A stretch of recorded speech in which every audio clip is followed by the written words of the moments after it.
अब ये question number 26 है। अब ज़रा इसमें देखते हैं कि क्या हो रहा है। Find the number of different ways in which the all 8 letters of the word Tanzania can be arrange so that all the letters as are together. ठीक है भाई। अच्छा, पहले एक काम करते हैं, जब भी ऐसा कोई सवाल आया करे ना, मेरी एक आदत है, मैं जो रिपीटेड अल्फ़ाबेट्स होते हैं उनको एक साथ लिख देता हूँ अलग अलग करके। अब जैसे कि तंजानिया में 3 ही है, नज़र आ गया, 1 2 3। अच्छा, तंजानिया में 2 एन है, 1 2। अच्छा, फिर एक टी है, परफेक्ट। फिर एक जी है, टी जी। और क्या बचा है? आई, आई भी बचा है। तो हमारे पास 1 2 3 4 5 6 7 8, 8 अल्फ़ाबेट्स हो गए। अब इनकी पहले पार्ट की रिक्वायरमेंट क्या है? All the letter as are together. So basically मैंने करना क्या है कि ट्रिपल ए का एक यूनिट बनाना है। चलो बना लेते हैं भाई ट्रिपल ए का यूनिट। 1 2 3 ट्रिपल ए का यूनिट। और ये यूनिट आपस में कैसे अरेंज होगा भाई? 3 फैक्टोरियल ओवर 3 फैक्टोरियल। फिर उसके बाद मेरे पास अब है क्या? और डबल एन टी जेड और आई। यूनिट्स कितने हो गए? यूनिट्स काउंट करते हैं। 1 2 3 4 5 6, 6 यूनिट हो गए। और इन 6 यूनिट्स में 2 एन है, तो मैं इसे डेफिनेटली लिख सकता हूँ 6 फैक्टोरियल अपॉन 2 फैक्टोरियल। अच्छा, मज़े की बात में 3 फैक्टोरियल अपॉन 3 फैक्टोरियल लिखूँ ना लिखूँ कोई फ़र्क नहीं पड़ता है।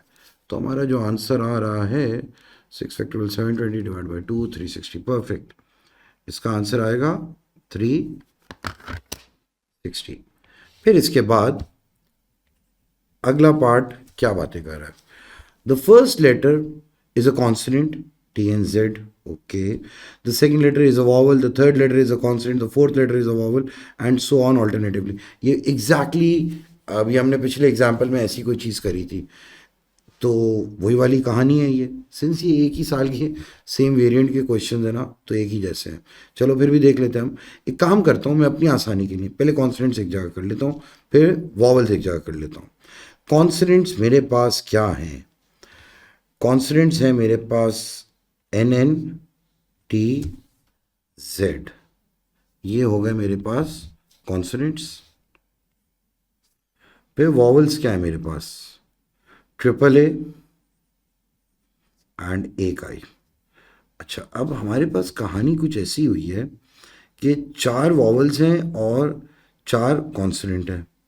The first letter is a consonant. अब इन्होंने यहाँ पे फिक्स कर दिया कि पहला लेटर कॉन्सोनेंट होना चाहिए। ठीक है, कोई परेशानी की बात ही नहीं है।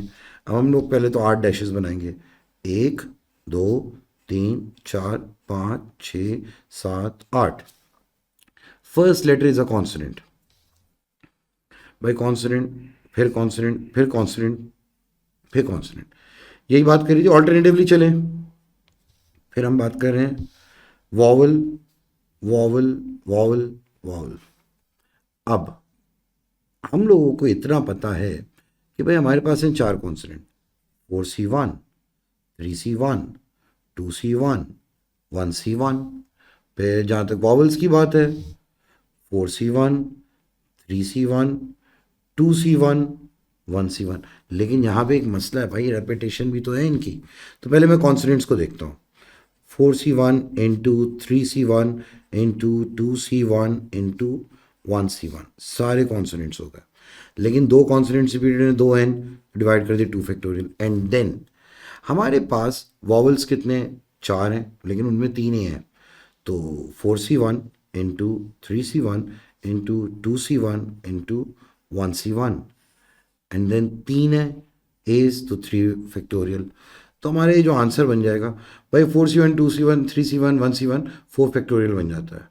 4 factorial upon 2 factorial into 4 factorial upon 3 factorial. तो जो हमारा फाइनल आंसर आ रहा है वो आ रहा है 4 factorial divide by 2 multiplied by 4, 48। हमारा आंसर आ गया 48। चलो भाई, ये भी कोई ऐसे मसले वाली बात नहीं थी। फिर इसका फोर्थ पार्ट क्या है? 4 of the 8 letters of the word Tanzania are selected. How many possible selections contain exactly one N and 1A, ठीक है। 4 की सिलेक्शन है भाई, इंपॉर्टेंट पार्ट क्या है हमारे लिए, 4 की सिलेक्शन करो भाई। 4 of the 8 are selected, selection मेन काम है।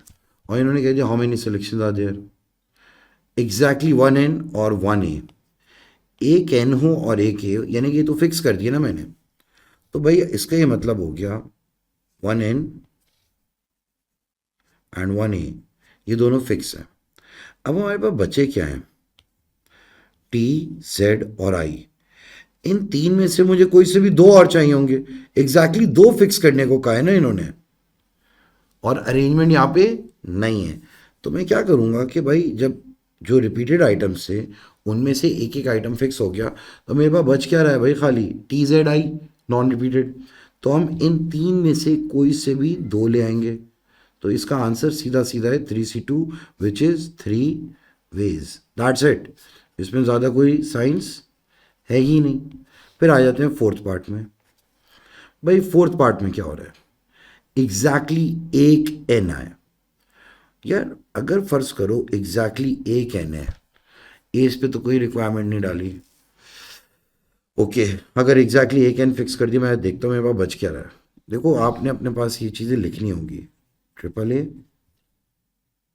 TZI। हमें कह दिया कि एक एनो 4 सेलेक्ट करने हैं। तो एक काम करते हैं, हमारे पास एक एन तो फिक्स है। अब इसमें हम लोग क्या कर सकते हैं, इसमें हाँ इसमें मल्टीपल केसेस बन सकते हैं।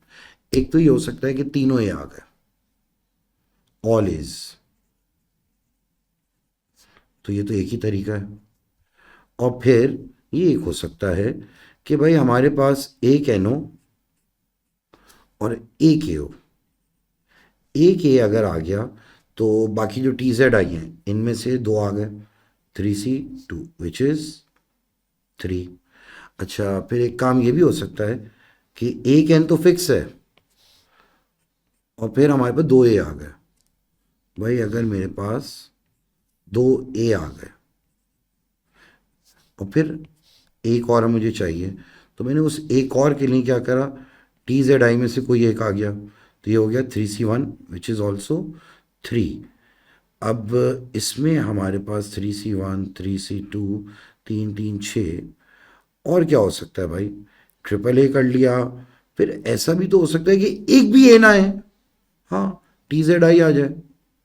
चलो भाई ऐसा भी हो सकता है कि एक भी ए नहीं आया, तो हमारे पास क्या है, TZI तीनों आ गए, 3C3 विच इज ऑल्सो 1।